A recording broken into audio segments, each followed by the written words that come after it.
Shalom. This is the I.S.U.P.K. under Commanding General YAHANNA. For those of you online that may not know, there is a school in the UK.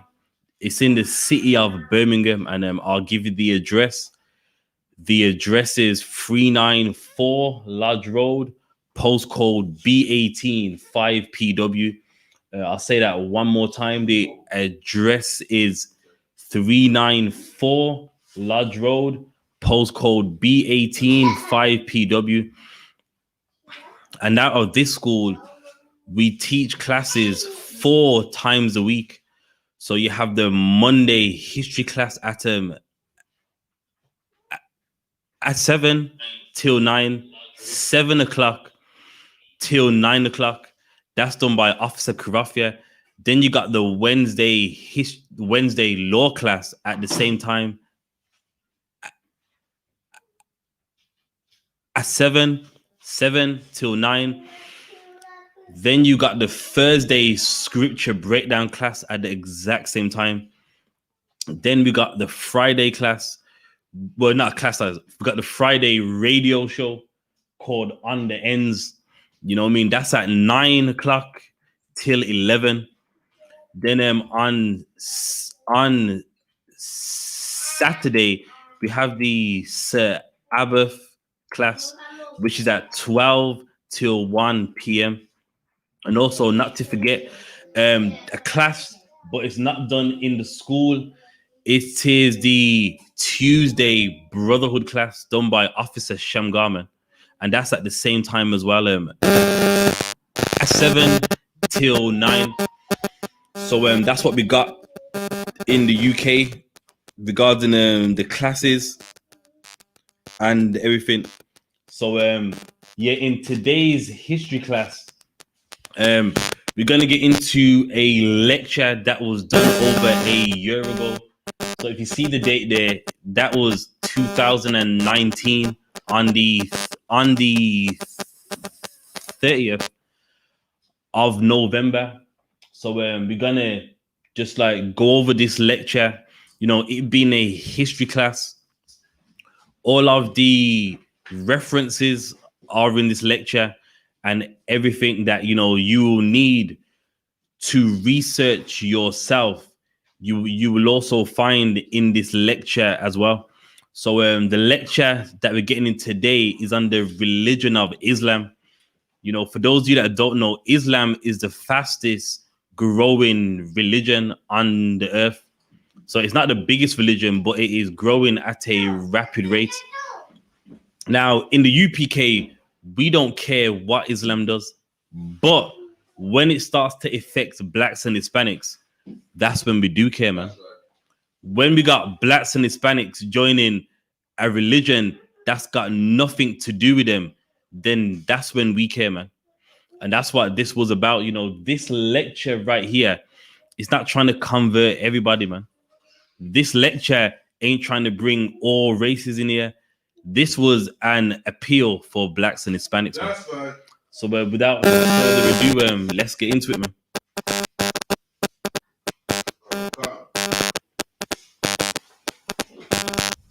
Hosea 4:6. For my people are destroyed for a lack of knowledge. And listen to what the Bible says, man. Blacks and Hispanics, we are destroyed for a lack of a knowledge. What knowledge? The knowledge of the Lord, man. And how do you know we are destroyed? Because we lack a knowledge. Because we're in the mosque, man. That's right. Because we're in the church. Because we're in everything except what God gave us. And that's how you know who is destroyed. Read on. Because thou hast rejected knowledge, I will also reject thee. And that's what's happened. We rejected the knowledge of the Lord. And that's why the Lord has rejected us. That's why the Lord leaves us to our own devices. And what happens? We get stuck in religion, man. We get stuck in false philosophies and ideologies and things that got nothing to do with black people. Things that when you research the origins, you will find out that the original inventors of these religions didn't even want black people to even join, man. Didn't want black people to even be a part of Islam. And we're going to get into that later on in this lecture too. Reader. Also, I will also reject thee, that thou shalt be no priest to me. And then, man, if we are in a mosque, we can't be a priest unto God, man. If we're in the church banging on a tambourine, then by default, we are not the priest of the Most High, man. And what is our job in the UPK? To make every black man, Hispanic man, a native Indian man, a priest to the Lord, man. To make him return back to his job that he should have been doing from the beginning. And that's what we do right here. Next slide. Seeing that thou hast forgotten the law of God, I will also forget thy children. So what happened? Because we forgot God, he forgot us, man. He totally forgot us as a nation. And that's what you see, man. When you see one race in so many religions, that's how you know as a people, God has forgot us, man. And do you want to know why? Because we've forgotten him, man. We've forgotten him in religion. And that's why God forgot us, man. And he left us to our own devices. And what happens? We end up joining Islam, man. That's right. Everything good? Next slide. Muslim claims the Quran is written in heaven and is eternal. All right. So now in this religion, you know, if some of you ain't aware, you know, they tend to make a lot of big claims. So the first claim they write that the Quran is in heaven. Now, of course, I ain't been to heaven, so I can, you know what I mean? But of course, we know that the Quran isn't the word of God, man. So it's not in heaven, man. It's on earth in Saudi Arabia. You know what I mean? That's where it is. And it's not eternal.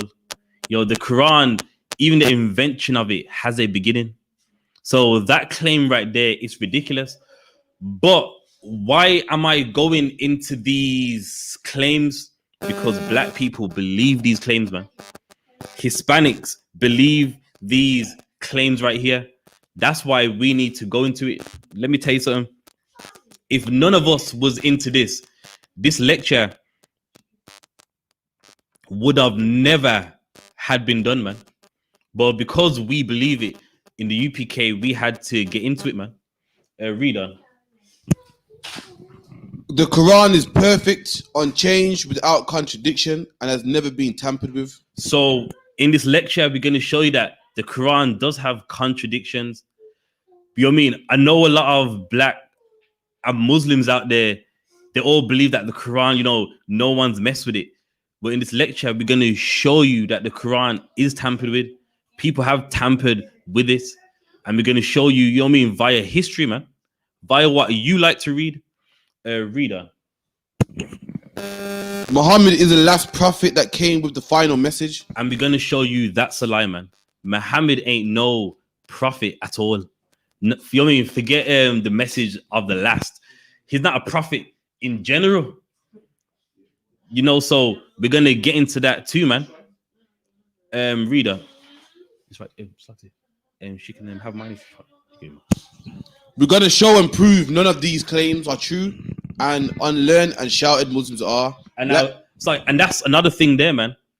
You know, a lot of people, especially, you know, us as blacks and Hispanics, we believe that they are very well learned.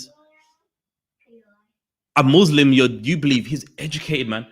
And in this lecture, you're gonna understand how unlearned they are, man. And a lot of what they say to you is just passed down info that cannot be validated. You know what I mean? There's no backbone to the information they have. And, you know, we'll be getting into that all throughout this lecture as well. Next slide. We gonna cover Muslim ignorances of the Quran.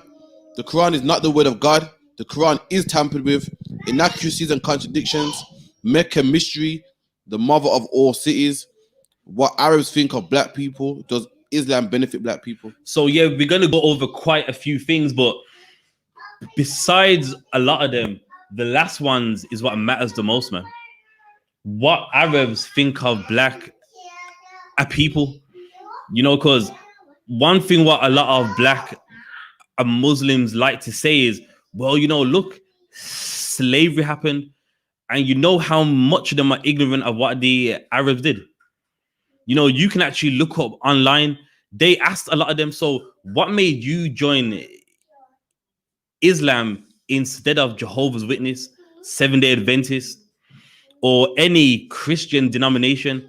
And do you know what all of them said? Because those religions have enslaved us. And guess what? All of them was unaware of what Arabs did. So we're going to get into that too. Next slide. John Azuma is an ordained Ghanaian minister in the Presbyterian Church of Ghana. All right. So now, you know what I mean? For time's sake, this is a man that wrote a famous book that Arabs hate. It's called The Legacy of Arab Islam in Africa. And believe me, Arabs hate this book.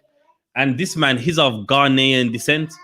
And of course, you know what I mean, Ghanaians sold us, but Arabs also sold Ghanaians too. So, you know, he's getting into the history of how bad and how rough the Arabs were. So now, in his research, you know, he's going to reveal something that a lot of Muslims are very ignorant of. Next slide. However, the focus on Muslim evidence needs to be critical. All scholarly and even so non-Muslim students of Islam should resist the temptation of treating Muslim evidence as sacrosanct or representing the whole truth. So now in his book, he's admitting that, look, you know what I mean, with the issue that we have in the world is that a lot of Muslims, they look at the evidence as they have, like as if it's sacrosanct, like as if it's divine. That's the facts. And he's saying, nah, a lot of information that they believe in or what they hold on to, it's a lie, man. Next slide. Page 2. The tweak of the famous dictum by Socrates, the unexamined faith is not worth believing. And there you go, man. And when it comes to Islam, it's a very unexamined faith, meaning if you speak about it, what usually happens? Someone wants to fight, man. Someone gets angry. Meaning, what they're trying to say to you is you can't examine their faith. You can't ask nothing. Or when you do, you're the infidel, a kafir. They give you any kind of name under the sun, but they never answer it. Why? Because they are in an unexamined faith. They rather threaten your life than just answer what you're asking them. Reader. If you are a Muslim, you can expect me to put the case against Islam before you as honesty, accurately and respectfully as possible. But please be careful. But please carefully weigh what I say without simply rejecting it, because it contradicts what you have been told. And this is another historian right here. And he's saying, listen, don't just reject what I say because it contradicts what you have been told. So now we got the Ghanaian one saying the same thing, that a lot of their information is not sacrosanct, it's not divine, and it's a truth. Then you got this guy, a Peter, a Townsend, saying that don't reject my information just because it contradicts what you have been told. Next slide. The Ismaili studies was established in 1977. All right, so for those of you that don't know, with the Ismaili studies, meaning this is a research group that basically they promote Islam. So even their own school of history, they're letting the Islamic world know something too. So now this is from their own reader. With objectives of promoting scholarship and learning on Islam in historical as well as contemporary contexts, and fostering better understanding of Islam's relationship with other societies and faith. Reader. Within Islamic tradition, the Institute promotes research on those areas which have to date relatively little attention from scholars. So meaning even this research group right here, they are admitting that in the world of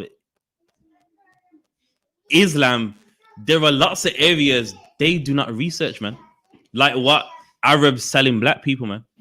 They don't research things that they should. They're a very biased group. They like to get what they like. They like information that they believe goes with them. And this is their own organization right here. Next slide. What are Muslims and their scholars ignorant of? So now, we went through 3 slides on what they're ignorant, on basically the Muslim ignorance. So now, what are they ignorant of? Let's find out.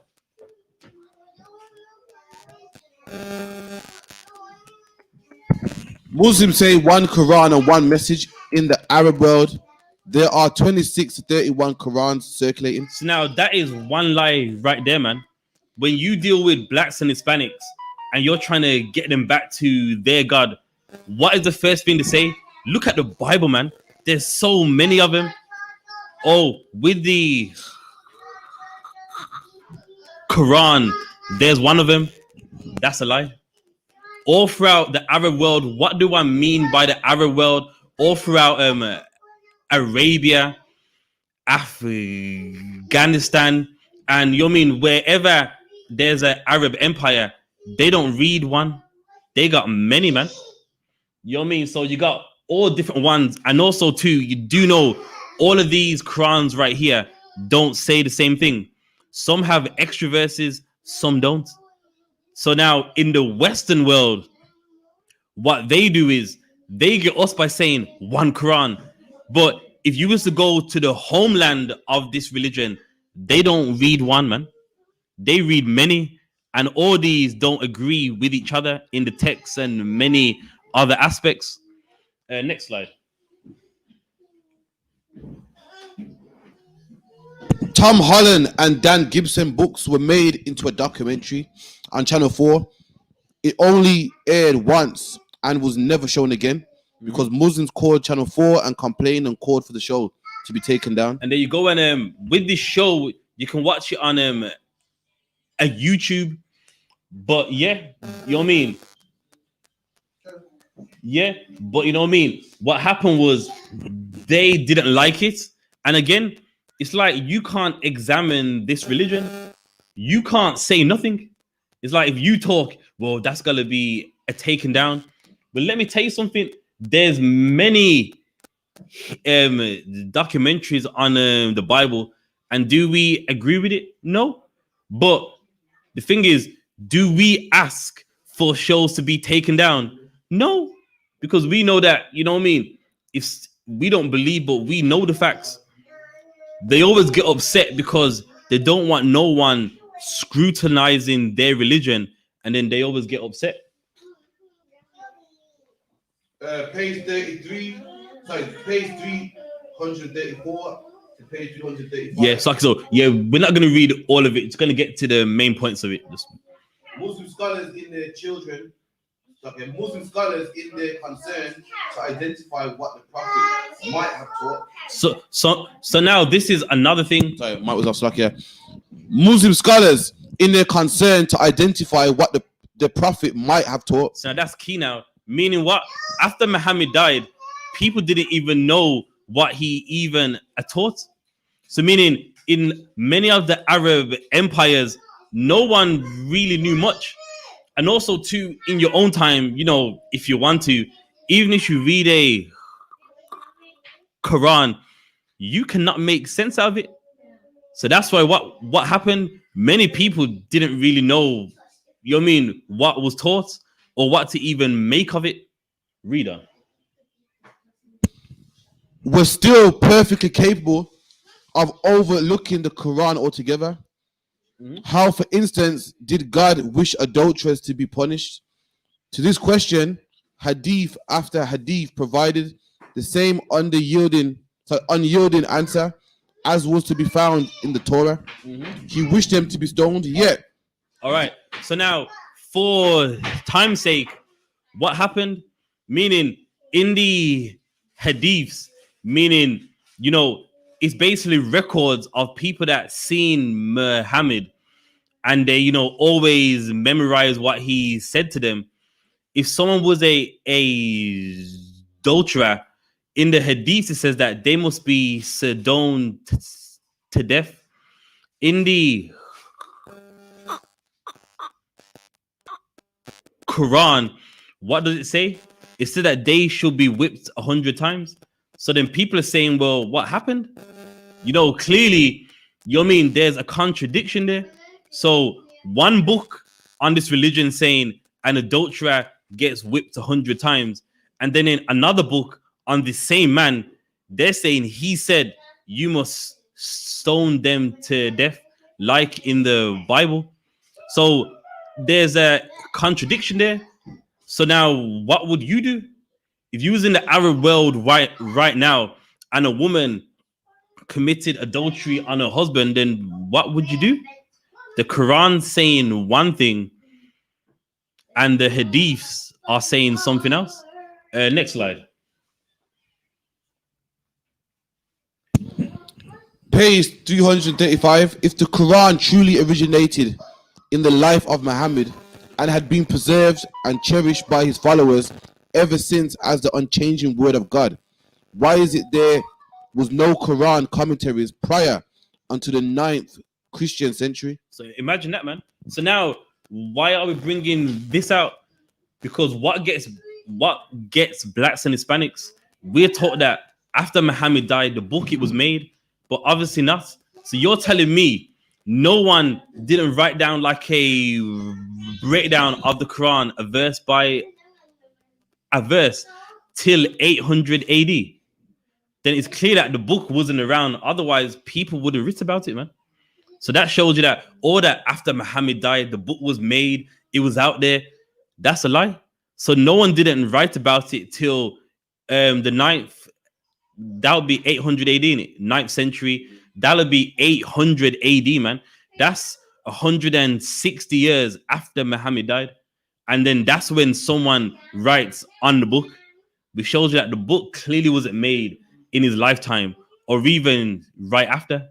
If someone's writing about it, you know what I mean? Damn near 160 years after this man's death. Reader. Different Muslim communities of the faith preserve different versions of the holy text. And there you go. So in that slide I showed you of the Qurans everywhere, that's what they did, man. There's different texts. You know what I mean? In the Arab world today, they read the off text hafs. In Arabic, it means to remember. So they mean that. So what they're saying is that's the text that the men of Muhammad had in their mind and it got written down. But that text ain't the only one, man. All throughout North Africa, they read a different one than the one in Saudi Arabia. In Afghanistan, they read a different one than the one in Saudi Arabia. So now even this historian, Tom Holland, even through his research, he knows that in different communities, they have a different version of the holy text. Yeah, we can drop that. So now, again, to show that the Quran did not come in the lifetime or right after the life of Muhammad, let's look up this man here and let's find out what he did. And you really got to think about this. You know what I mean? The claim that they're making, could this really have happened? If look, all the things with the book happened hundreds of years later. Read it. Abu Bakr Majid Salakia, born 859 AD in Baghdad, Iraq, died 936 AD. Abu Bakr Majid was a scholar of Islamic studies. He studied Quran and Hadith in Baghdad. He was most notable for establishing the 7 canonical Quranic readings. So now it was this man where he canonized it, meaning first it's this book, then it's that one. But you're telling me someone done that hundreds of years later. So in the life of Muhammad, no one didn't have the brains to go, but we need to put this book first, that one first. You mean this man was born in 859 AD, man? You mean damn near almost going 300 years after the death of Muhammad, man? And this man did it then. Which shows that the Quran obviously came at a later date. Or then all these things wouldn't have been happening so late. Next slide. The modern widely held notion that there is one single text was established only in 1924. So let me blow your mind, man. When a Muslim comes up to you and goes, we only got one book, so many Bibles, one book. That was invented in when? 1924, man. So meaning before this date, they accepted that there was loads of Qurans. But then what they decided to do is finally make one, which was invented in 1924, man. So not even 100 years ago. You give it 3 more years, then the Quran that they read now, the one, that would just be 100 years old, man. Reader.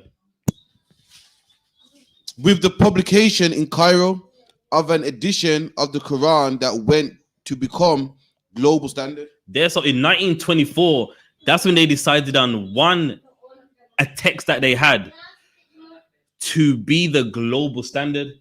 Next slide. All right. No. So we're not going to read all that. So what you see on a map here is basically the beginning of Islam right here. So in the red, that was Islam in the time of Muhammad. In the orange, that was the men that they led after Muhammad.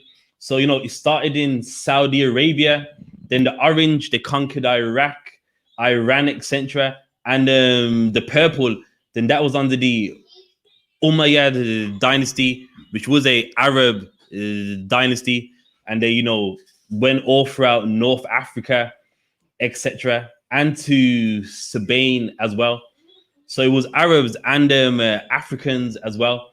So that's the expansion of Islam.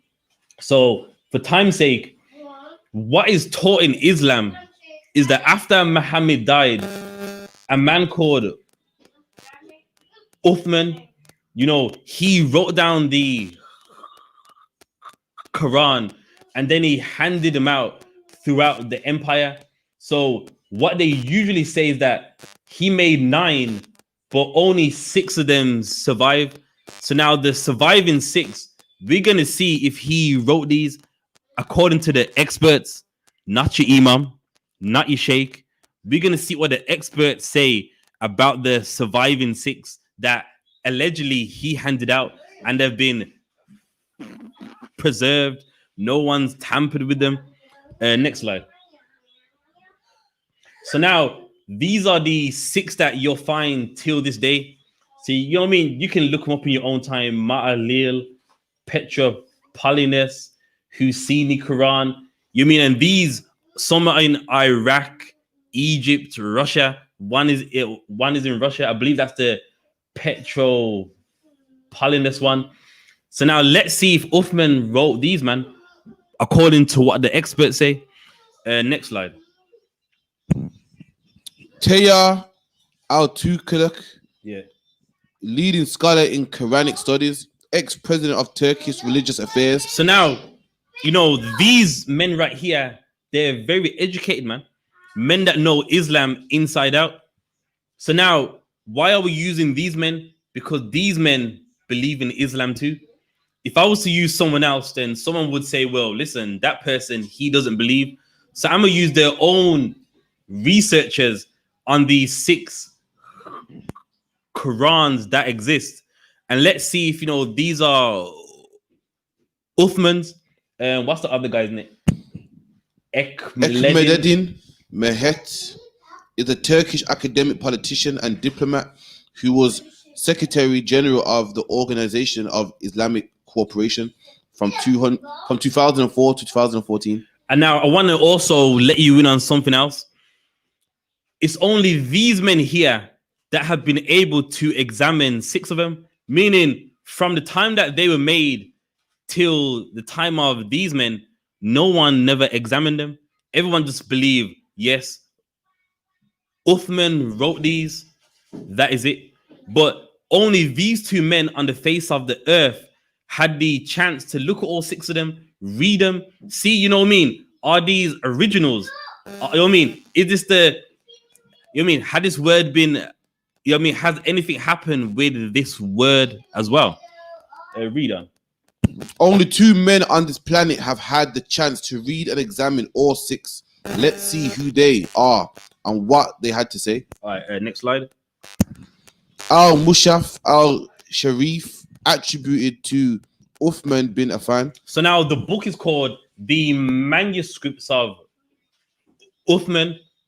You know what I mean? So, of course, the book is written in Arabic, but Al-Mushaf just means the manuscripts. So he's saying, in this book, we're going to show you that if these manuscripts, these 6 Qurans right here, are written by Uthman, the man that was in charge after Muhammad died. So now, you know what I mean? Of course, this is the book that they made from examining all 6 of them. Next slide. We have none of Uthman Mashif's manuscripts. What did he say? We have none of Uthman Mashif's manuscripts. So meaning these 6 ones that you find, they're not Uthman's, man. That's right. Meaning after Muhammad died and Uthman and he wrote it down, that's a lie. You know what I mean? That's a lie that the Muslims have been teaching for years. And the experts don't agree with it, man. The experts don't agree with that crap. The experts are like, listen, none of those are Uthman's. Read on. nor do we have any copies from those mushafs. So meaning, you mean there's not even a remaining piece of it, man. So meaning those 6 that you see, they don't belong to Uthman at all, man. It was other people that wrote those, not Uthman, man. Next one. No serious scholar. This is Tayok al-Tumalak. No serious scholarly work has been done on them. So meaning before they examined them, no one really scholarly done any work on them. So meaning your sheikh that goes, we got original Qurans. No one done scholarly work on them, sheikh. So how would you know, Imam? How would you know if the experts are saying before them, no one on a scholarly level did no work on them? Reader. They are these mushafs date from the early mid 8th century. So these are, 100 years after Muhammad. So these Qurans, these 6 that they say are originals, they came way after Muhammad. Uthman did not write none of these, man. Reader. They are not Uthman nor copies sent by him. And there, man, so in that book, they both understood that, listen, that's a lie. And they follow Islam too. So they believe in that religion, but even through their expertise, they understood that, nah, these ain't Uthman Qurans. You mean all that fairy tale that you believe that we got originals and one man writ it and they remain till this day? The experts are saying no, man. And it's not even a copy either. Reader. Next slide. All right. So for time's sake, basically, these are excerpts out of the book. So where it says al-Mashaf, that's the sections. But for time's sake, they're saying that one person did not even write this. And they go into the writing style and the text, and they're basically showing that this clearly wasn't written by him, and it was people that their handwriting was bad, their Arabic was bad, and basically throughout the book they're showing you that these ain't originals. Next slide. So even this one, so now on this one they're showing 6 reasons why this Quran cannot be a Uthmanic one. Read that for me. Second Samar and manuscript, 8th century. What the experts say, Dr. Taya al-Tukilak, it is not Uthmanic as it dates from 8th century. 6 reasons. Undisciplined spelling. Different writing styles. So meaning one person didn't write it. In the Arab world, they believe it was one man that wrote all 6 of them. Well, not if you've actually looked in it yourself. These experts looked at it and go, nah, there's different writing styles in it. Meaning one person wrote one section, someone else wrote another section. Meaning they noticed through reading and examining it that there's different writing styles in it. Reader. Scribal mistakes. Copyist mistakes. Meaning that one that you see there, it's not even the original. So meaning there's one even older than that, and someone was looking at that and writing, and they made mistakes, man. So through examining it, they noticed mistakes that it clearly showed that this was not Uthman's Quran, man. Next slide. Male Quran in London, British Library, the Riblat Gallery, the Hijazi script, only up to Surah 43. And that's the problem, man. So meaning this original one, where's the rest of it? In the Quran that you read today, there's about 125 surahs. That's only got 43. That's what is only 53% of the book. So if that's an original, then why now in the Quran you read today, there's a lot much more, man? Reader. 53% of the Quran. All right, yeah, next slide. Paris, Petropolitan, 8th century. Francois de Roche, corrections to the text. So meaning, now what do Muslims like to say? The Quran hasn't been tampered with, but these experts, they notice something. There's a correction in the text, man. Meaning someone messed with it, man. Meaning the person who writ it originally writ it wrong, and someone's messing with it to think they are correcting it. Reader.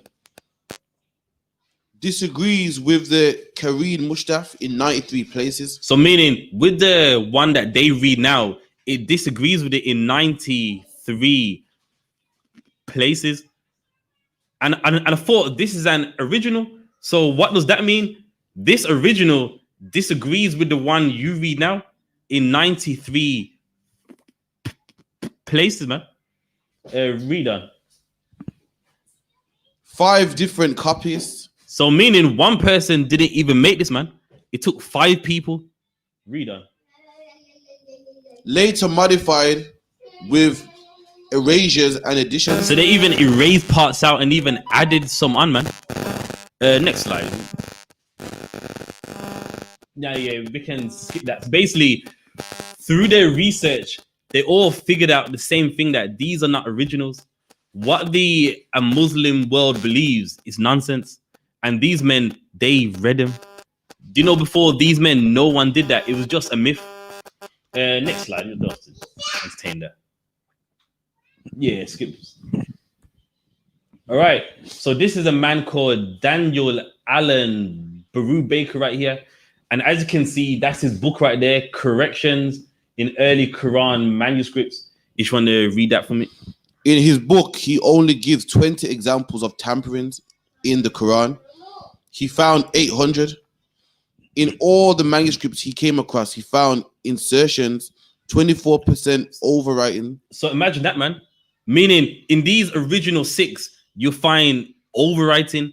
Meaning, there was one part it said something, someone just writ over it raw, man. Then they even asserted things in there.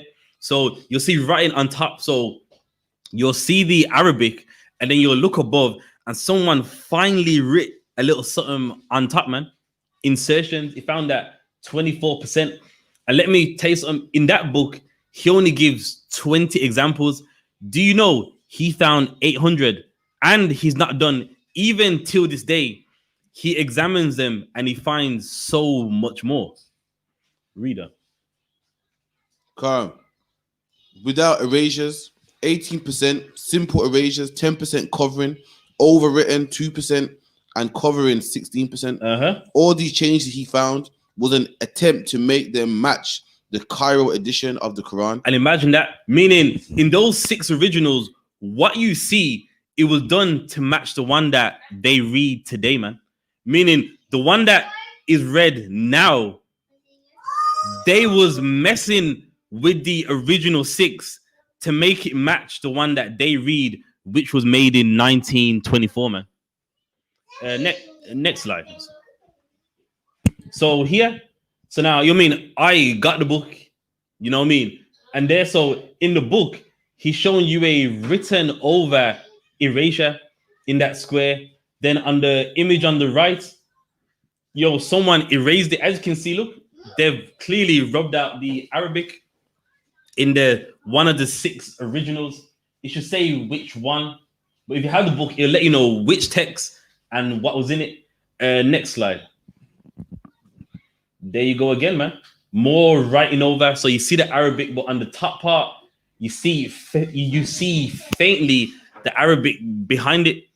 And all that was done to match the Quran that the Muslims read, that was made. So I read the book that was made in 1924, man. So there you go. So all throughout the book, you see erasures and etc. Next slide. Insertions, first word on page, location of erasure. So, all throughout the book, definitely if you want, buy the book and you can go through it more in depth. Next slide. So now, we don't need to read all this.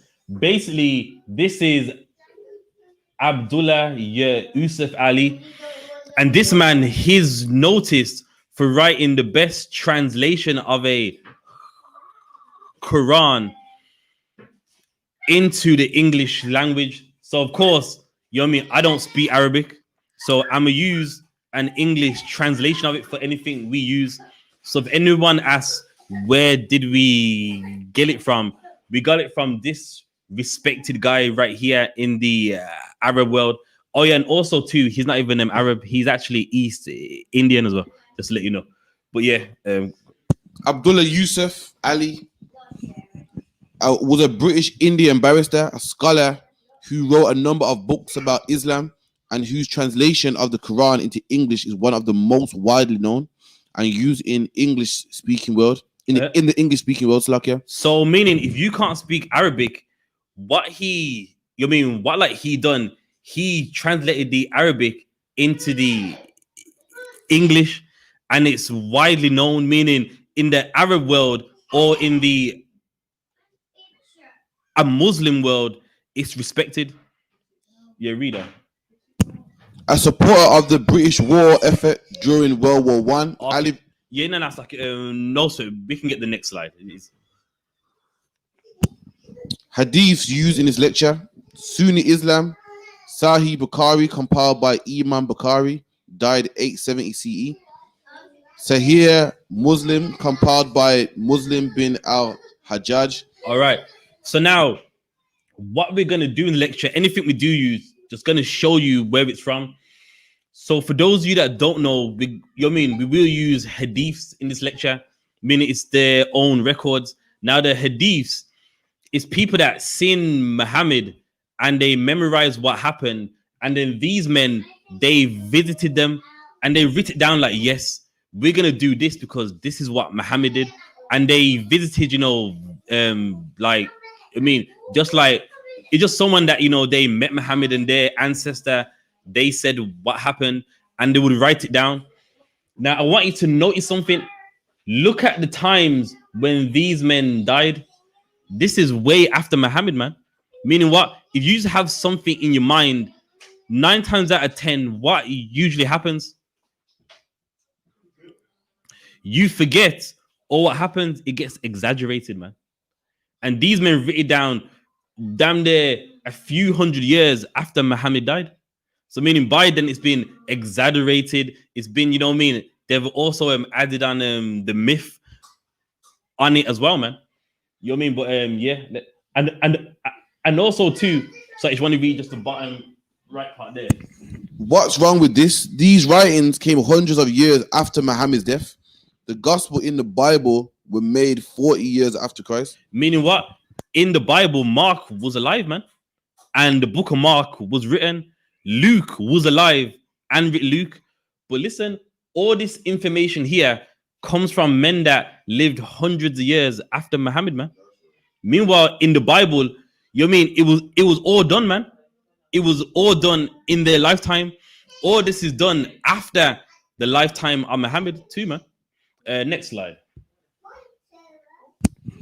Hadiths are important to Islam. Without the hadiths, Muslims couldn't even know the 5 pillars of Islam. Shahada, which is confession of faith, rules for how to take pilgrims to Mecca, regulations on fasting, etc. There, so now, they don't just read the Quran by itself. These hadiths, it gives them the more backdrop, because in the Quran, it doesn't really say anything. So now these books kind of give them the backdrop on, okay, so this is how you do it. So without this, they wouldn't know anything. But we don't need to get into all that. Just read that one.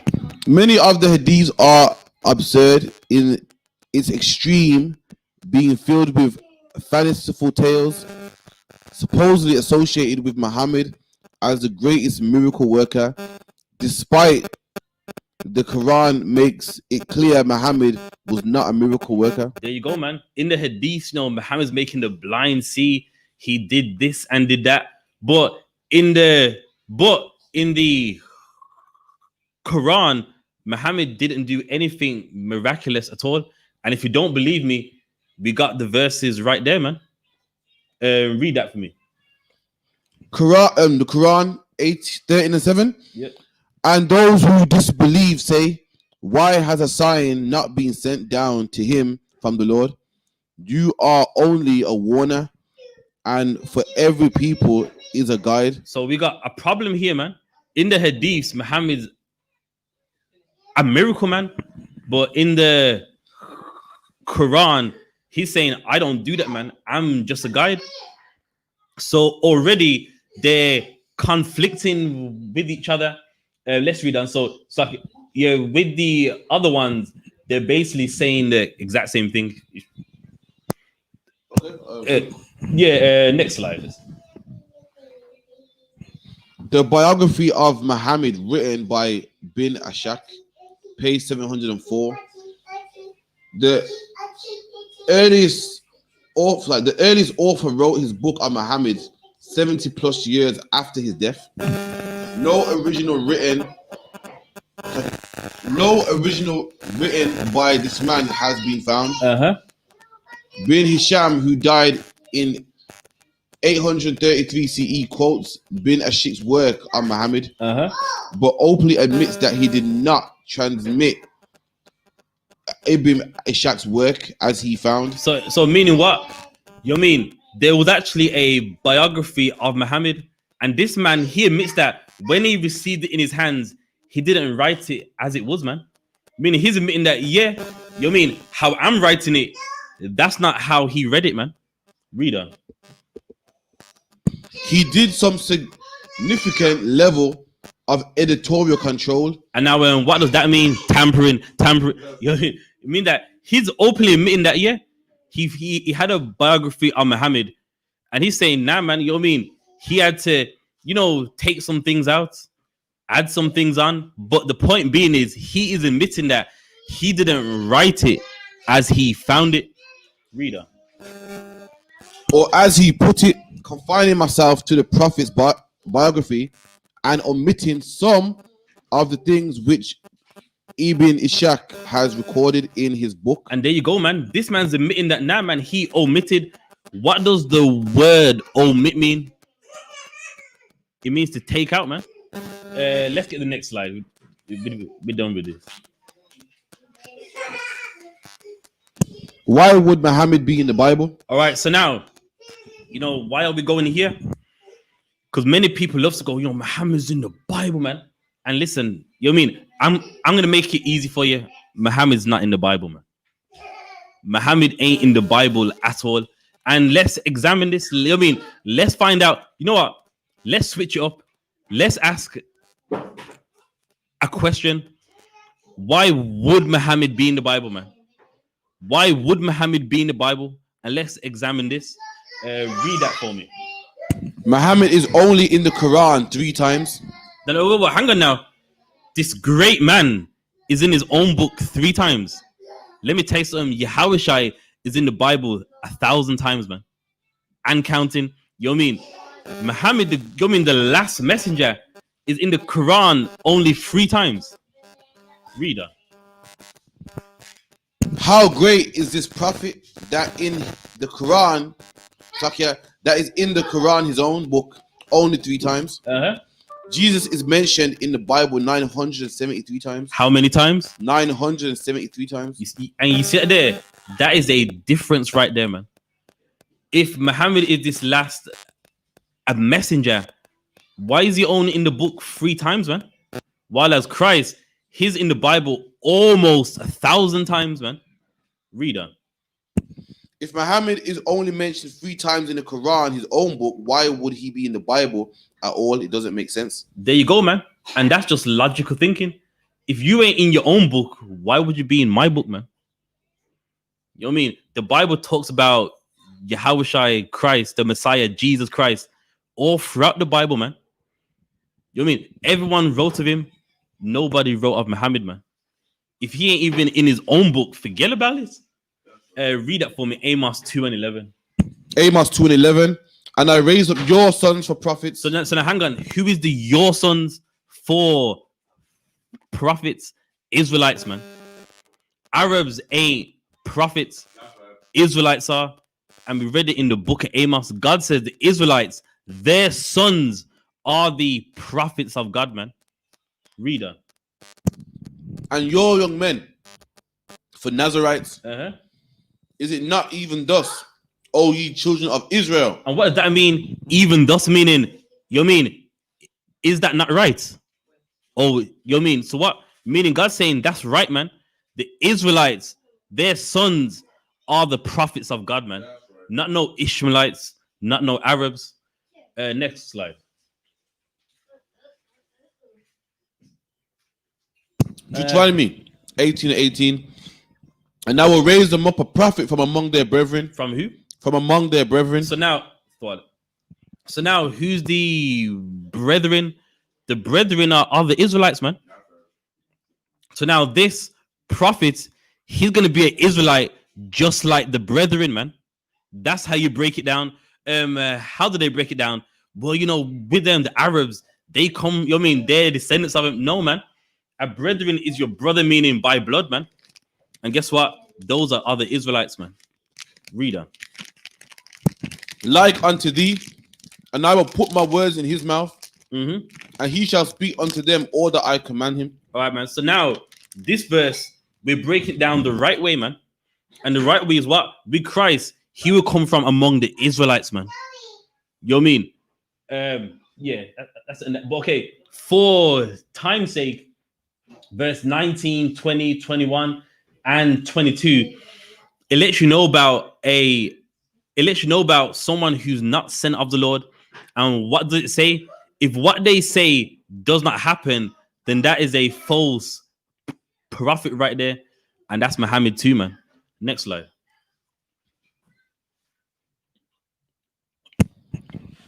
Muhammad has false prophecies.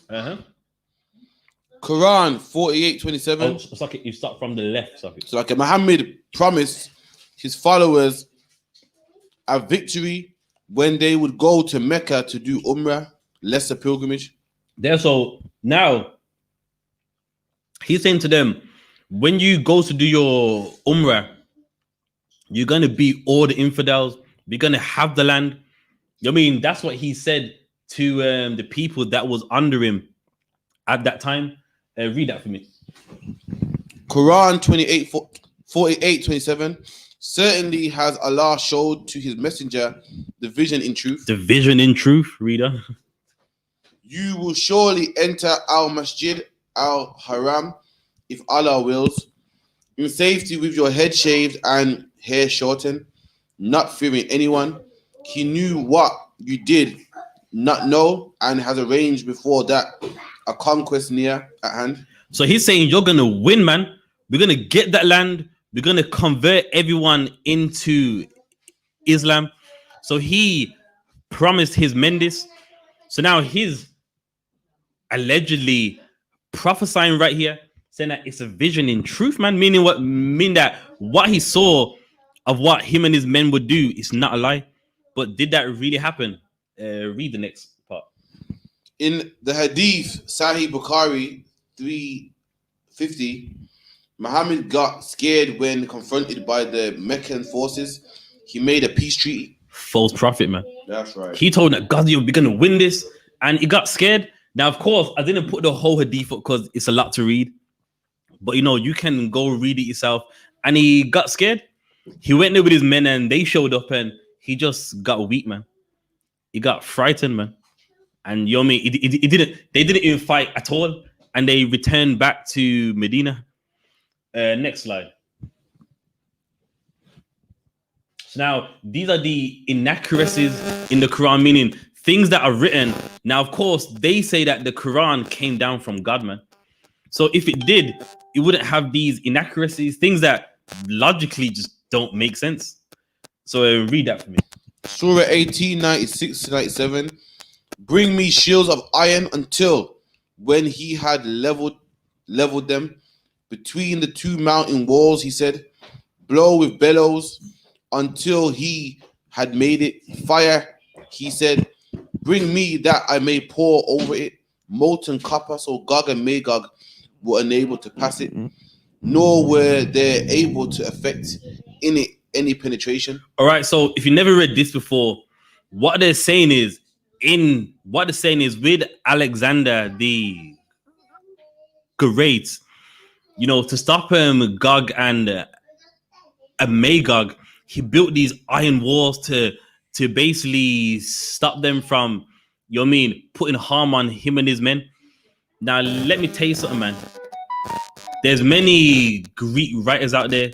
They've written about Alexander. They was with him, and no one mentions this Copper War, man.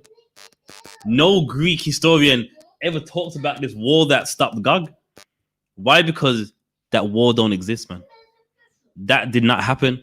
And if this Quran came down from heaven, why would you have such a big inaccuracy in this book, man? You wonder why? Because it never came down from heaven, man. Muhammad was epileptic on his bed and made it up, man. That's what happened. Next slide. Quran 34, 10 and 11. We certainly gave David from us bounty. We said, O mountain, repeat our praises to him, and birds as well.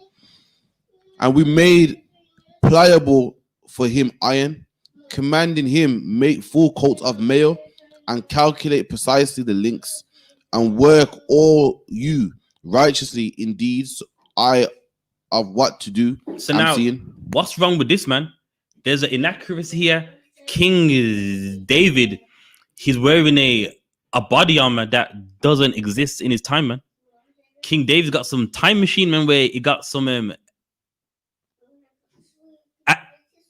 a chainmail, and you know what I mean, he's wearing it somehow in a time where with a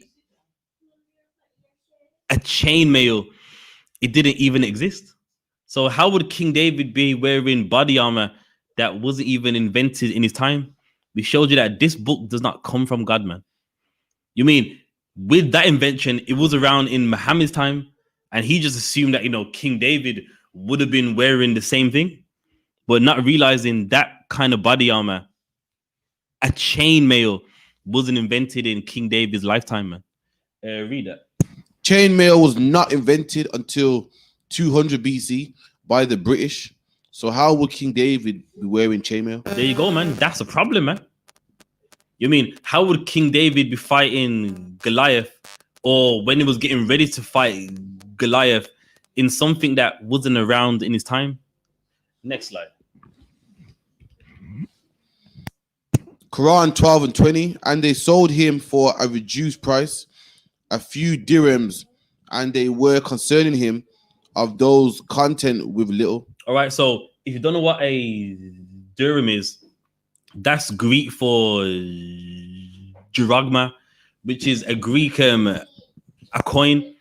But now, if you never read it before, how could Joseph be sold using a currency that wasn't even Egyptian? That doesn't make sense, man. Why? Because it was around Arabia at that time. And again, not knowing that things ain't always like how they are now, they're writing like, well, that's what he sold it for, when no, Egyptians do not use Greek a currency. That's another inaccuracy, man. Next one. Pharaoh said, you believe him before I gave you permission. Indeed, he is your leader who has taught you magic. So I will surely cut off his hands and your feet on the opposite sides, and I will crucify you on the trunks of palm trees, and you will surely know which of us is more severe, giving punishment, and more enduring. So now, what's the problem here? You know what I mean? For those of you that don't know, this will be the Bible's Exodus. Now, there's a problem here. Egyptians don't crucify. Egyptians do not do that. Read the section on the right. Egyptians did not do the practice of crucifixion. The Romans learned crucifixion from the Canaanites. So that's a problem. So how are the Egyptians doing something that they don't do? So now again, that's another inaccuracy. Next slide. Christ not being crucified. So now in the Quran, what do a lot of Muslims say? That with the Messiah, he didn't die on a cross. Well, let me tell you something. Before Muhammad lived, there was people that writ it and documented it, man. Let me tell you something. With Christ, he did die on the cross and he resurrected, man. And guess what? There's historians before Muhammad that confirmed it, man. Read that for me. Dallas, 52 AD. Philion, Roman letter, 1st century. Lucian, Greek satirist. Mara Bar, Serapians, letter pagan, 73 AD. Josephus, Tacticus, the Roman historian, in 110 AD. All these historians knew that a man who was the king of the Jews was crucified. There you go. And let me tell you something. All this is damn near 500 years. You know what I mean? Some almost going 600 years before Muhammad died.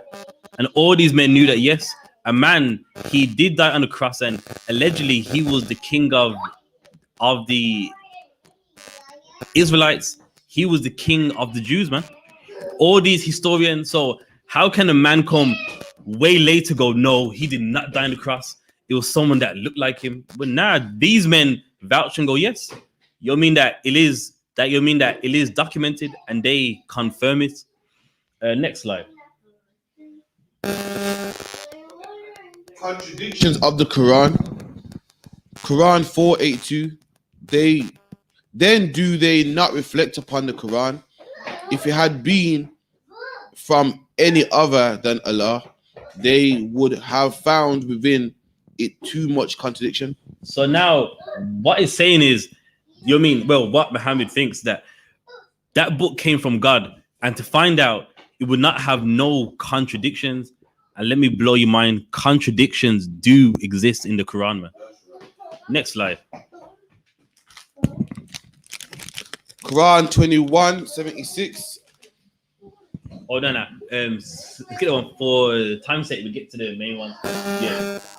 Read that one. Quran 16:103, and we certainly know that they say it is only a human being who teaches a prophet. The tongue of the one they refer to is foreign, and this Quran is a clear Arabic language. So now, what they're saying that the book has nothing but Arabic. They're saying, it basically came down from God.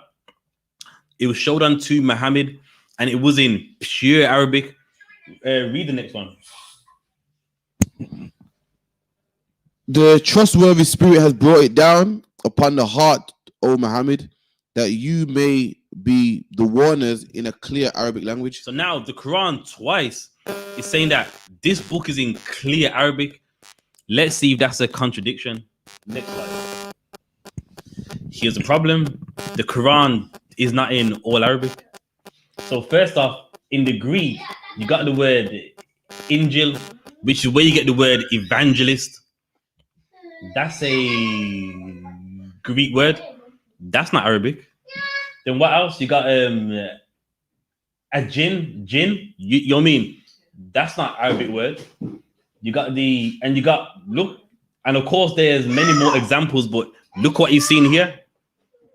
In the Quran, in certain parts of it, those words are not Arabic words.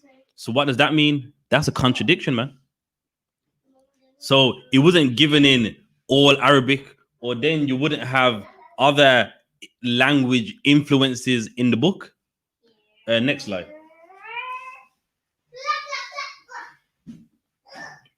Plagiarisms of the Quran. Quran 8:31, and when our verses are recited to them, they say, we have heard. If we willed, we could say something like this. This is not but legends of the former peoples. Meaning what? Meaning what Muhammad he would say unto them. They're saying that, listen, we heard it in the past, man. We heard it before. Meaning what? What he had, it was old news, man. Whether it came from us, Israelites, or from some other race, man. You know what I mean? In the Quran, the information isn't new, man. You know what I mean? Even if the information sounds odious, guess what? It's taken from somebody else, man. Next slide. Quran 21:51-70. Abraham smashing his father's idols. Taken from Rabbi Haya in Midrash Bereshith. All right. So now I'm just give you a little bit of a history lesson right here. Right now, of course, you have a Bible. That's the word of God. But then though, what happened was some Israelites, as time went on, they would make up myths. You know what I mean? Now, it doesn't mean that they believed in the myths. It was just things that they would just make up. And Muhammad took all of them, man. So when you read the Quran, you're like, the Bible don't say that. That's because it was Jews that, they just made up stuff as they went on. And guess what? Muhammad took all of it, man. And that's why it's in the Quran. Something you read in the Bible and then the Quran go, that sounds odd. But the Bible don't mention that part. That sounds ridiculous. That's because he heard it from Jews that, had like bedtime stories for like kids. You know what I mean? That's what some of them actually were. And Muhammad, you know what I mean, not having a common sense, took them up and thought that they was real. So reader. Quran 5:30-35. A raven shows Cain how to bury his dead brother. Taken from Jewish collection of myths. The what? Taken from Jewish collection of myths. And there you go, man. It's a Jewish myth or a Jew myth, man. And Muhammad put that in the Quran. It was a myth, meaning even the Jews didn't believe it. It was just something that they said, you know what I mean? But they didn't believe the shit, but he did believe it. And that's why it's in the Quran till this day. Next slide. Did Abraham build the Kaaba really? Abraham's journey have been noted by Jews and Christians. There is no evidence to support the detoured 100 of miles south to Mecca to build a Kaaba stone. There is maps about Abraham's route to this is ridiculous. There you go, man. So we don't need to even entertain that long enough, man. Abraham did not go to Mecca, man. You know what I mean? The Bible details his journeys. People go to where Abraham went, look at maps, and Abraham did not go to Saudi Arabia, man.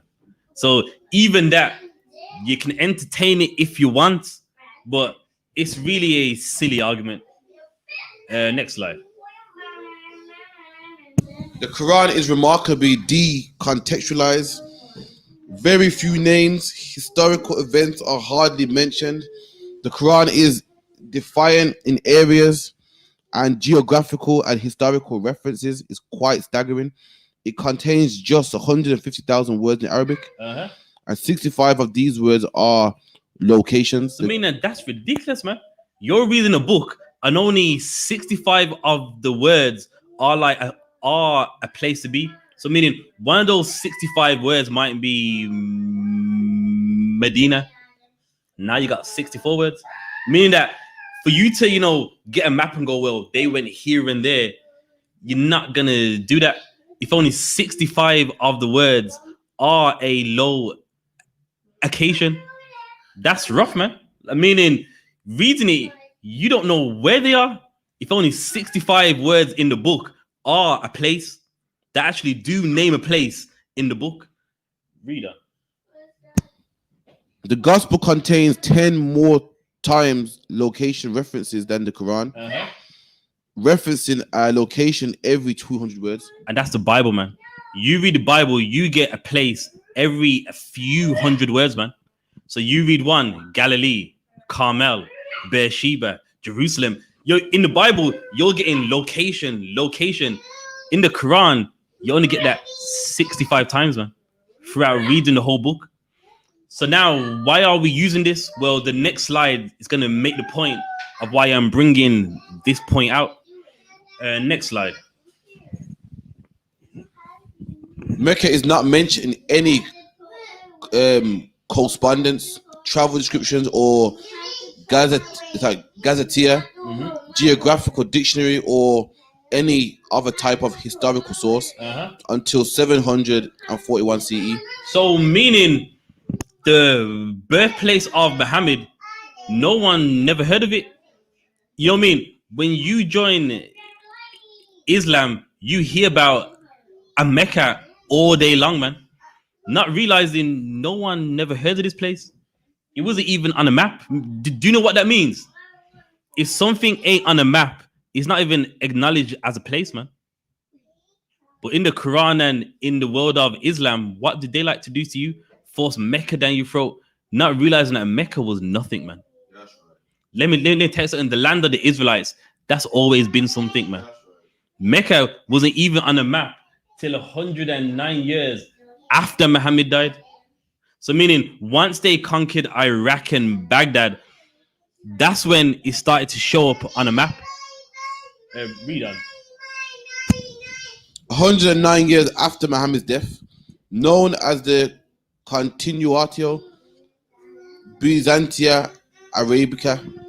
This is a city at the heart of Islam, the supposed mother of all cities. So now that's a problem. If you're saying this place is a mother of all say it is, then why ain't it on a map? If you're saying in the Quran this is a place where everyone goes, then surely to get there you would need to have a map, wouldn't you? You would need to know where it is, but no one never heard of this place. Which what does this do? It contradicts the book, man. It's like I'm going to toilet. Well, if you want to break from that. Spare me 1 second.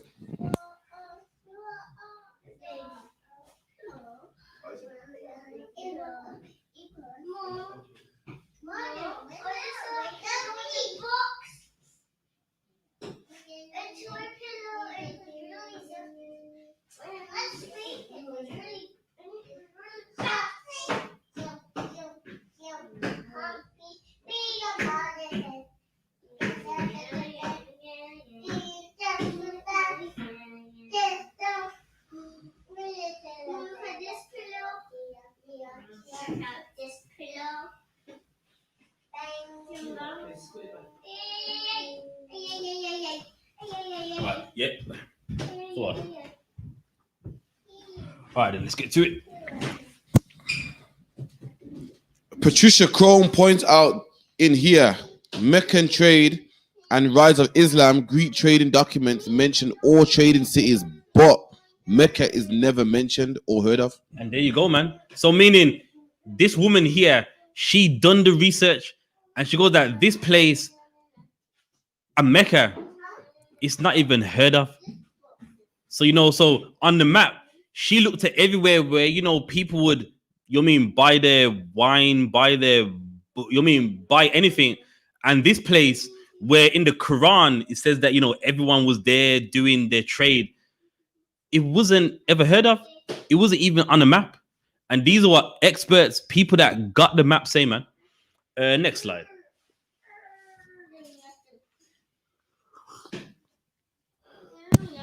Mecca is not on the map at all. No one traded there. So now from the book that I had got name of it, there you see. So now all those lines are where everyone went in the world of Saudi Arabia and Mecca. No one went there. If you look on like the bottom left, you'll see on the dot, and people went round Mecca. You know what I mean? But no one ever went there into Mecca. So now that's a problem there. If the Quran saying one thing, but historically that did not happen. Everyone went around Mecca, and they done a trade somewhere else. Next slide.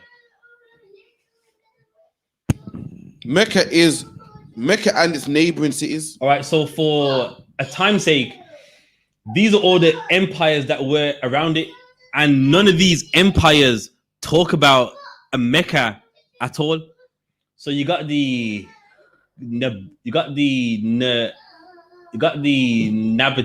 Empire, the Kingdom of Akinda, Himyar, Ethiopia, Aksum, and all these empires never in one of their historical books or what they have for references talk about a Mecca at all. Just read the bottom paragraph. We now have a complete circuit around the site where Mecca is located. Some of these kingdoms occupied Mecca and none of these kingdoms mention Mecca. We are confronted with absolute silence as far as the fabled mother of all cities is concerned. Yeah. To be blunt, Mecca is absent from historical records. There you go, man. So that's another lie. And how many blacks and Hispanics know this? We don't know it, man. We believe the lie that they've said, and guess what? They got no proof, man. Next slide. 54 references in the Quran are given to three tribes. The people AD 23, the people of Tamud 24, and the Midianites 7. All of these tribes are hundreds of miles north of Mecca. So now in the book, with the geography of the Quran, there's a problem. In the Quran, Muhammad is speaking to the people of Ad and etc. But here's the problem: they don't live by a Mecca at all. How is he in a contact with them so much if they live hundreds of miles north, man? Don't get me wrong. If you had like a nice fast a car back then so be it. But back then, where like it's hot, you got to travel. He wouldn't be in contact with these people so much, man. Next slide. When they came to Mecca, they saw a town blessed with water and trees, and delighted with them. They settled there. The life of Muhammad. All right. So now, while we go in here, we already showed that with a Mecca is not on any maps. But now, let's see how historians write about this place. So what's the first thing? They're saying that in this place, there's a water and a trees as well. So now, with our imagination, let's visualize this place. So you know what I mean? A Mecca, water, and the trees. You know what I mean? Let's use our imagination. So in the life of Muhammad, it speaks about his homeland as a place that got water and the trees. Let's get the next slide. From the left. Quran 699, and it is he who sends down rain from the sky, and we produce thereby the growth of all things. We produce from it greenery, from which we produce grain arranged with layers, and from the palm trees of it emerging fruit are clusters hanging low. All right. So you know what I mean? We don't have to read all of Muhammad's nonsense. But the point he's making is basically, now, according to what's written here, his homeland has the palm trees, this tree, Allah's bringing down rain.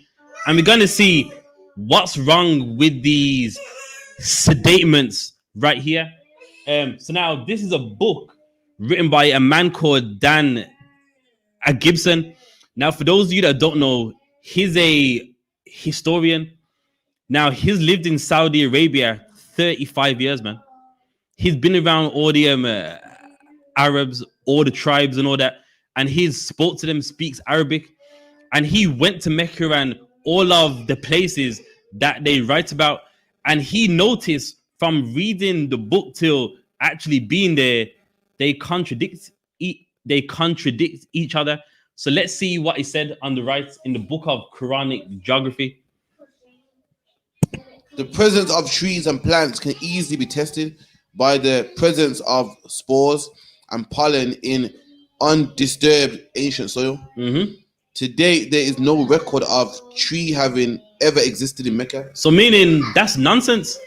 So in the life of Muhammad about Mecca and the water and the trees, a tree has never existed in Mecca. So what are they talking about? You're talking about a place where those things don't even exist there. Then in the Quran 6 and 99, Muhammad is talking to them about it's Allah, man. He makes it rain and we get this tree, the palm tree, this fruits. When those things don't even grow in the land. That's a problem, man. Next slide. Today, there is no record of trees having ever existed in ancient Mecca. Read on. Mecca yearly only average 11 centimeters of rain a year. So imagine that, meaning in that land, it only rains 11 centimeters a year. That can't keep all, you know what I mean, all of the palm trees, the pomegranates. 11 centimeters can't sustain no life, man.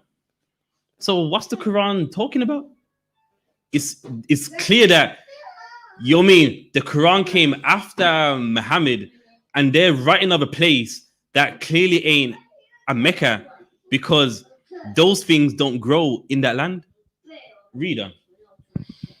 Mecca yearly only average 11 centimeters of rain a year, so it's very unlikely all the trees and fruit could have been grown in Mecca. There you go, man. So now with Dan Gibson, he understood it's like that don't make sense. I'm here and this place does not rain. So in the Quran about the raining and in all these books that they have about Mecca with palm trees and so wonderful is like, I'm here.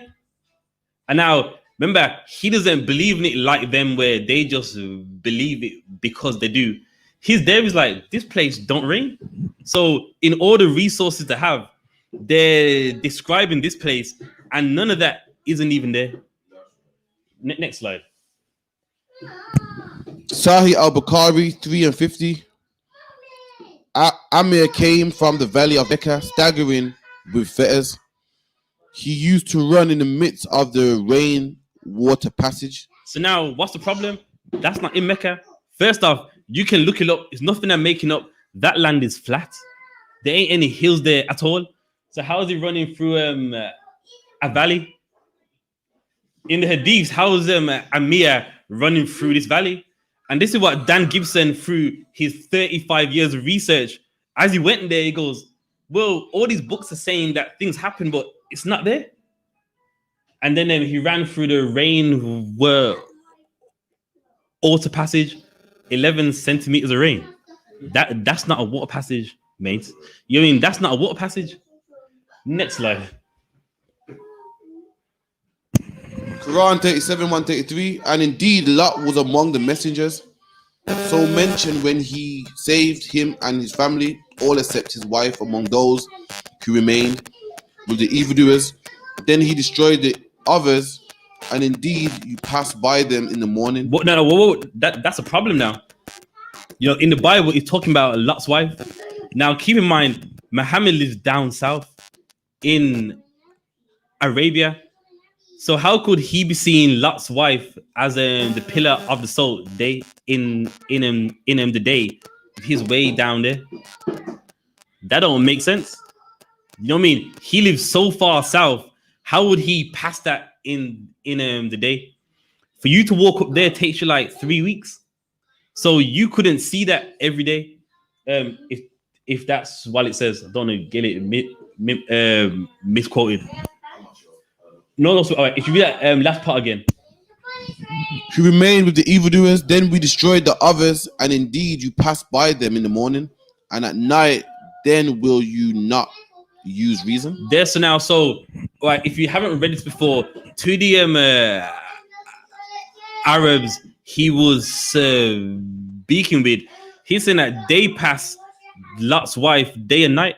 But the thing is, you live so down south, how would they be able to see that day and night, man? So it's clear that there's a problem.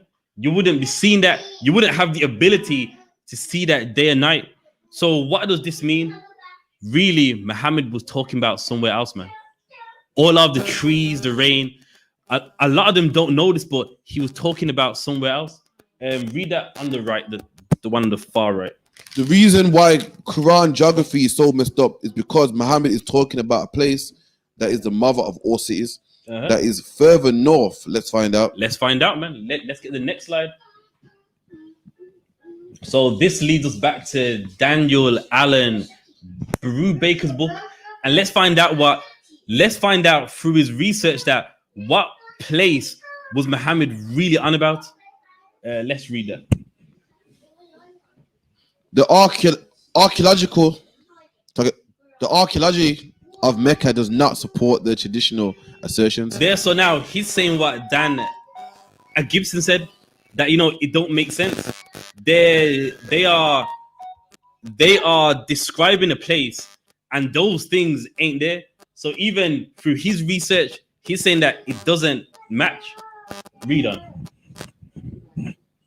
The Qiblas in all the early mosques have a process in change of direction.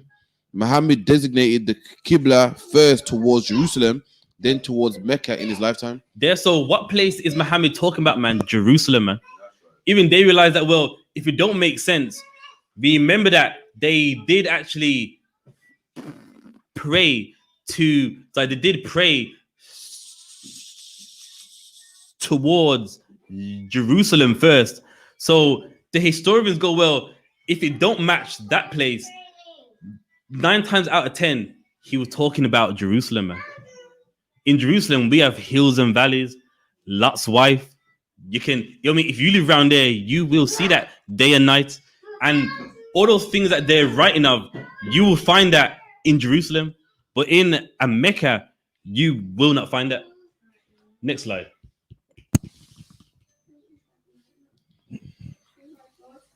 The trans-Saharan slave trade. Many Muslims don't even know Arab slavery of black people even exists. And then, like what I said at the beginning, many black people don't know, man. They go, the Bible, they enslaved us and did this and that. And they are totally unaware of what Arabs did to black people and even do to Africans till this day, man. Next slide. Common folk law believe the reason for being enslaved according to the holy law is merely that a man should be black in color. And that's what Arabs thought, man. They thought if you was black, then guess what? You could be a manslave, man. It wasn't by what you did. It wasn't by a war. They just believed that you had to be black, man. You had to be dark skinned. And then that was their right to have you as a manslave. Reader. And come from those regions. And what are those regions? Africa, man. Meaning what? With the Arabs, they didn't like Africans. Meaning what? If you go to Africa now, many Africans, they are into Islam heavy, not realizing that with the Arabians, they thought for you to be a manslave, you just had to come from Africa. And then that basically qualified you just to be a manslave. Reader.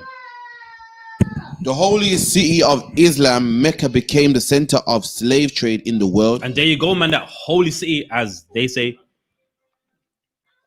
they were the slave a center in the world, man. And you can do your own research. They sold Africans, white people, Indians. You know what I mean? They sold everyone. And that place was the slave a center in the world, man. Why doesn't your sheikh talk about this, man? Why doesn't your imam talk about this? Next slide. Oh no, actually, yeah. Read the rest of that a little bit more. And remained so until the 20th century. It became custom for pilgrims to take slaves for sale in Mecca or buy 1 or 2 slaves while on Hajj. So imagine that. When they're done their Hajj, their religious journey, they would buy slaves, or you would bring some to, you know what I mean, to sell them off to someone else. Next slide. Arab poet Al-Said Al-Himayi. The blacks do not earn their pay by good deeds and are not of good repute. The children of stinking Nubian black, God put no light in their complexion. And now, I want you to think about this, man. If you're a black man and you are in the mosque, this is what Arabs think about you, man. While you're over here and they're lying to you, Islam's for everyone. Arabs did not believe this, man. You know what I mean? They thought, you know what I mean, you're bad. And that's why God put no light in your complexion, man. That's what Arabs think about you, man. And you're following their religion. We shouldn't be doing that, man. Next one. This, by God's life, is one of the foulest and gravest evil perpetrated upon God's religion. For the people of the Sudan are Muslim, having the same rights and responsibilities of ourselves. Whoever maintained the opposite in denying the basic condition. So what are they saying? Meaning, once they made the people of the Sudan follow Islam, the Arab world was shocked. Like, what? You're giving them the same rights as us. You're making them serve our God. Meaning, what? Arabs didn't want nobody else following Islam, man. And this author, he got the records and said, if you deny this, then you're denying the basics, man. Arabs had a problem with black people, man. Africans too, man. You know what I mean? That's it. Yeah, read that. The prime driving force behind the enslaving of women was their employment in sexual device. And there you go. So now regarding the okay, like I'll give you an example with the oppressor. Primarily he wanted men. The reason why he wanted men was because he wanted men to work on the cotton fields, on the cane fields. But when it comes to them, they would make the men fight in their armies. But what did they want? Women for sexual devices, man. Meaning raping and just sleeping with them and locking them up, opening the door again to sleep with them some more. That was what that's primarily what Arabs had their slaves for their sexual devices. Theirs was basically it was about lust. So they would get as much as they could and just rape them, have sex with them, etc. Next slide. Muhammad had slaves himself. Jabbar, Allah be pleased with him, reported there came a slave and pledged allegiance to Allah's apostle on migration. He, the Holy Prophet, did not know that he was a slave. Then there came his master and demanded him back. Whereupon Allah's apostle said, sell him to me. And he brought him for 2 black slaves. And he did not afterwards take allegiance from anyone until he had asked him whether he was a slave or a free man. So now, what are we reading here? In the life of Muhammad, he had slaves himself, man, and he wanted more, man. So, as us as blacks and Hispanics, we gotta examine this and go, why would I want to be part of a religion where I'm subhuman, man? I'm a slave, and you know what I mean? And then with the greatest example, even in their own records, he's buying black people, man. Buying dark-skinned people, whether it was Africans or like us. The point being is he doesn't think highly of you, man, just to buy you and have you as a manslave, man. Next one.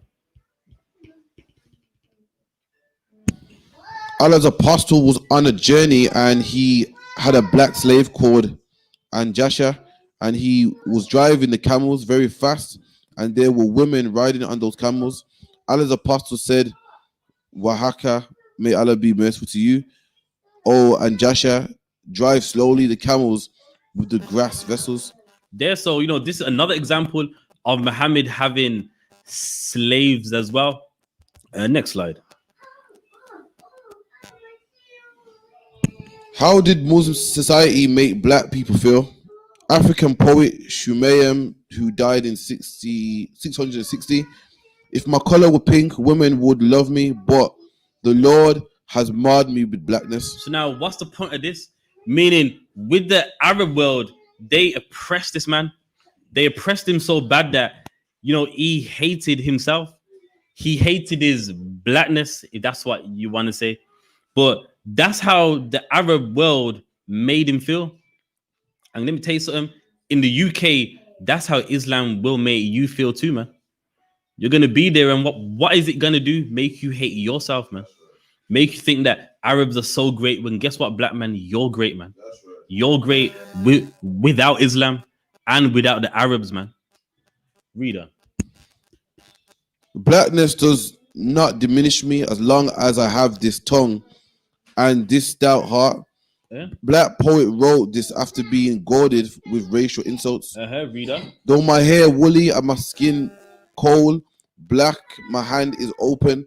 and my honor bright. There, so he writ this. So meaning, although I may look rough, guess what, man? You mean I'm a nice person? Meaning what? That's how Arab society made him feel like he hated himself. But hey, I'm a nice person. So that's why we can't follow Islam, man. Where's the religion that's gonna make a black man hold his head up, man? It definitely isn't Islam. It definitely cannot be Islam. Next slide. Yeah, you can skip that. It's a video, but we don't need it. This is why black people under Islam hate, kill, and sell drugs to each other. And there you go, man. This religion, it is a volatile religion for black people. That's why we need to talk about it. You know what I mean? I know some of you online, especially those in the UK, a lot of the UK rappers, what religion are they in? They're into Islam, man. All the drug dealers you see on Friday, they're in that mosque, man.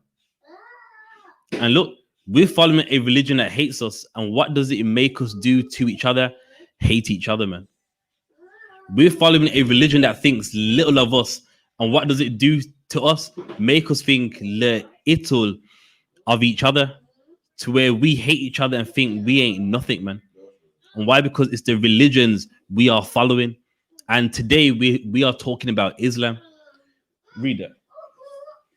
Look at UK Islam culture. Muslim gang in UK jail are forcing prisoners to convert to Islam with threats and beatings, according to a new Ministry of Justice report. And imagine that, man. You know, you're someone, you've committed an offense, you get locked up. When you get locked up, you got gangs trying to force you into Islam, man. You mean you got locked up, you just want to do your time and just let that be that. And what do? They're trying to force you into Islam. Do you want to know why? Because Muhammad, he forced many people, man. And what do? We end up thinking, we end up adapting that thought as well, man. That you got to make someone believe. And that's why it's not good for us, man. You can't just get locked up and go, you know what, I want to do my 6 years. That's it. You can't do that. They're going to force Islam on you while you're locked up. Read on. The tactic they use is to befriend someone when they come in. If they don't convert, they will then start spreading rumors about them, that the person is a snitch, informer, so that they will be ostracized. Then the beatings follow, said a non-Muslim inmate. Christian prison pastor Paul Song recently spoke about Muslim extremists in prison. So now, if you're locked up, you already have one fight with someone that wants you to join Islam, but then there's the extreme side to it as well, man, where they want you to, start to get into, using bombs and things like that. And that is also in prison as well. Reader. After he was dismissed from Brixton Prison in London, Song was kicked out by a Muslim imam who had taken over as head chaplain and disproved as the pastor at Christian courses. So meaning with the imam, he got rid of him. Like, listen, I don't think we need to hear all that. Why? Because he wants to turn them all, man, into bomb-blowing extremists. So he got rid of him, and now he's teaching everyone Islam, man. Next slide. Teenage criminal gangs in South London are calling themselves the Muslim Boys, claiming to espouse Islam in an attempt to gain street credibility. And there you go, man. So even in South London, you got gangs that, they try to make you accept Islam. And why? And why did this happen? Because that's what Muhammad did, man. When you take on a religion, you learn their ways, man. You start to take on their vibe. And that's what happens with us, man. We try to convert people by force. And guess what? You mean we should not join Islam, man? Islam's got nothing to do with black people. You know what I mean? Muhammad's for the Arabs. We got Jesus Christ, man. We got YAHANNA, the King of the Jews. Reader.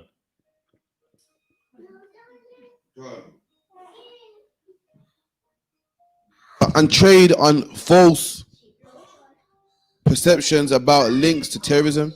The gang, who specialize in robbing local drug dealers and alleged to have forced some members to convert at gunpoint and to pray before going out to commit crimes. Imagine that, man. I mean, they force you at gunpoint. Like, come on, like, you know what I mean? Like that person really believes. You had a gun to his head, man. Next slide. So now, what do we have here, man? Read that for me. What do all these UK rappers have in common? Besides glorifying drug dealing, killing, and promoting immoral living, they're all Muslim. There you go, man. Now, you know what I mean? You should look at that and be like, well, surely this religion is the common denominator right here. You know what I mean? They don't live the same life. But look, all, you know what I mean? The one religion, and look at all the badness that they promote, man. They promote drug dealing. They promote, you know, doing county lines, man. All throughout their lyrics, talking about county lines here and there. And guess what religion? They are in Islam, man. Islam is a destructive religion for black people. If you think I'm lying, just look at the slide, man. Look what Islam has black people doing, man. Next slide.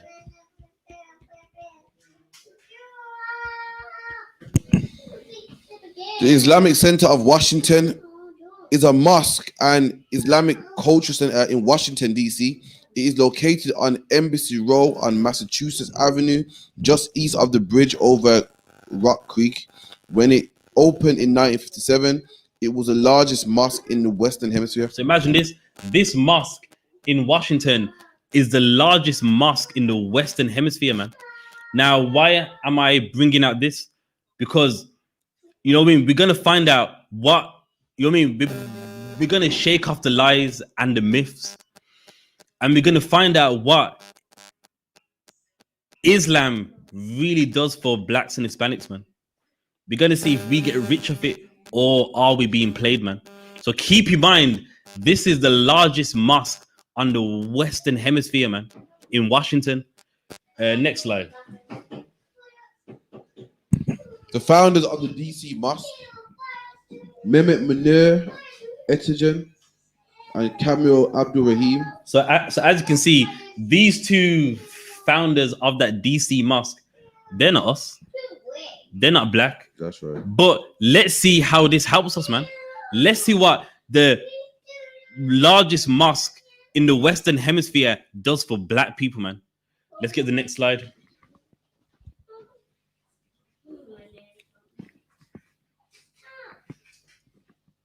$32,000 children in the nation's capital live below the federal poverty line. So hang on now. Why you got the biggest mosque in the Western Hemisphere? Amongst us, we are poor, man. Meaning that if you're below a line, means that, like, okay, there's a line of, you know what I mean, how a poor you're meant to be. If you are below that, it means that, you know what I mean, you're doing very bad, man. And this biggest mosque on the Western Hemisphere doesn't help nobody, man. And let me tell you something. Some of those people that are on that line, they go to a mosque, man. They are in Islam. And guess what? That big mosque that is for the Arabs doesn't help black people, man. The black community is suffering, man. Meanwhile, they got the largest mosque in the Western Hemisphere. Islam does nothing for black people, man. All that money they get, and you know what I mean, they can't even help out the black ones that are into Islam either, man. Islam does nothing for black people, man. You got the biggest mosque, and in that same place right there, all the black people are suffering, man. Even those that follow Islam, they are suffering, man. Read on. The highest child poverty rate in the US when considered among the states. According to a new report from the Annie E. Casey Foundation, a philanthropic organization based in Baltimore, that's roughly 26% of the under 18 population in DC. So meaning, even if you're under 18, you're poor, man. Imagine that you're young and you got nothing, man. And the biggest mosque that is around there doesn't help nobody, man. They talk all that nonsense, you know what I mean? Everyone's a brother, assalamu alaikum. But you can't even help the people that are in the same place as you, man. Why? Because they don't care about black people, man. They don't care about Hispanics. All they care about is other Arabs and Indians and, you know what I mean? Anything that's not us, man. Reader. Compared with a national child poverty rate of 18% as of 17, that year, the U.S. Census Bureau defined a household of 2 adults and 2 children as living in poverty. So imagine that, man. You mean you're in a house and you got the mom and the dad and you're poor, man. It's one thing if you live alone and you're poor. You mean you're one person trying to pay everything. You got a mom and a dad in the house, and guess what? It doesn't make a difference, man. And you're telling me this greatest mosque on the Western Hemisphere, you mean loads of black people in there on the Friday, and they couldn't help any of them. Next slide. The Nation of Islam, NOI, is an African American political and religious movement founded in Detroit, Michigan, in the United States by Wallace Farad Muhammad on July the 4th, 1930. Its stated goals are to improve the spiritual, mental, social, and economic condition of the African American in the United States. Okay, so we don't need to read all that. But even this, you know what I mean? Even the nation of Islam, you know what I mean? It's one of the wealthiest organizations in Black America. And let's see what they do, man. Next slide. Malcolm X was named Minister of Temple Number 12 by Elijah Muhammad. When Malcolm X left the Nation of Islam, he started a Sunni Muslim mosque named Muslim Mosque Incorporation. In 1947, 4 members of Mosque Number 12 were charged with killing the family of Hamas Abdul Khalis at the Hanafi American Muslim Rifle and Pistol Club. All right. So now look, even though they was rich, guess what, man? They hated each other. That's right. And that's what Islam does, man. Like I said, with the Arabs, they hate us. And even when we join it, we end up hating each other, man. They had the money, but guess what? They couldn't stop hating each other, man. Read on. Khalis was a leader of the Hanafis, a Sunni Muslim school of jurisprudence. All right. So now what they done was they took the life of a man that followed a different sect of Islam, and then we want to join Islam. They had the money, but guess what? They had the same hate that the Arabs had for us, man. And guess what? It was getting dished out on each other despite being wealthy, man. We showed you that Islam ain't for us. You know what I mean? You can have the money and you're always going to hate black people from as long as you're in Islam, man. You can have all the wealth and we will always hate black people from as long as we are in Islam. Because with this group right here, they had the money. And even with that money, they just had to just get rid of each other. Reader. And the killers were upset by the letters he had written that attacked Elijah Muhammad. The Black Mafia, also known as the Philadelphia Black Mafia, Black Muslim Mafia, and Muslim Mob, was a Philadelphia-based African-American organization crime syndicate. And there you go, man. So if you think in the UK that it's just a UK rap thing, it happened in America, man. Where when Islam got really big, what happened? Crime came along with it, man. Just like England, Islam came, crime and drug dealing You know what I mean? It got promoted with it. And it happened in the lifetime of Malcolm X, man. Where you had all these gangs, and you know what I mean? They was in the mosque on Friday. But outside that mosque, they was doing all manner of evil, man. All manner of evil to their own black brother, man. Who they're meant to love. And that's the problem. That's what Islam does to us, man. It makes us hate each other.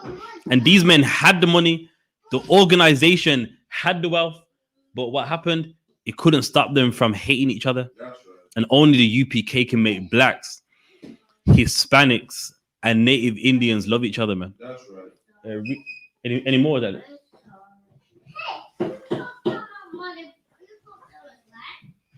The organization began as a small criminal collective known as for holding up the neighborhood, crap games, dealing in illegal drug businesses, and at its height of operation until the 1975. They're so basically meaning, you know, they was into everything. And look, man, that's what Islam does. Islam makes us lawless, man. I mean, with Islam, it makes us lawless.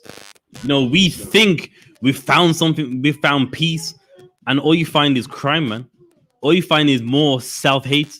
Even though you may think you found something, we as a nation haven't found anything, man. All we found was self-hate, and then that's the class of.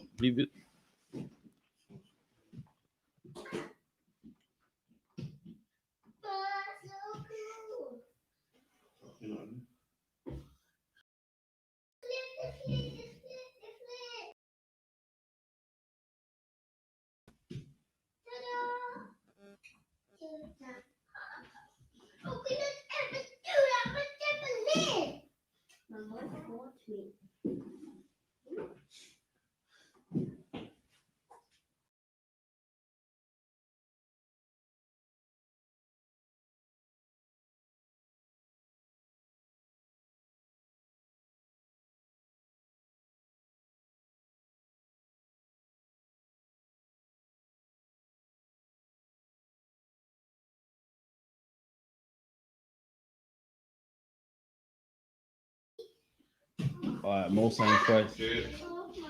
Half a class over a hand.